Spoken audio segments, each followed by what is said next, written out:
After 9/11, about 10 days after 9/11, I went through the Pentagon and I saw Secretary Rumsfeld and Deputy Secretary Wolfowitz. I went downstairs just to say hello to some of the people on the Joint Staff who used to work for me. And one of the generals called me and he said, "Sir, you got to come in. You got to come in and talk to me a second." I said, "Well, you're too busy." He said, "No."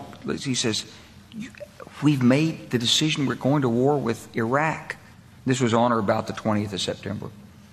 I said, "We're going to war with Iraq. Why?" He said, "I don't know."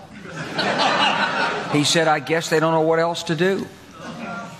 So I said, "Well, did they find some information connecting Saddam to Al-Qaeda?" He said, No. He says, "There's nothing new that way. They just made the decision to go to war with Iraq." He said, "I guess it's like we don't know what to do about terrorists, but we've got a good military and we can take down governments." And he said, "I guess if the only tool you have is a hammer, every problem has to look like a nail."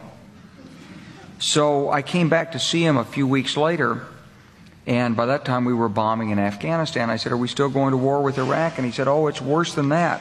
He said, he reached over on his desk, he picked up a piece of paper, and he said, I just got this down from upstairs," meaning the Secretary of Defense's office today, and he said, "This is a memo that describes how we're going to take out 7 countries in 5 years, starting with Iraq and then Syria, Lebanon, Libya, Somalia, Sudan, and finishing off Iran."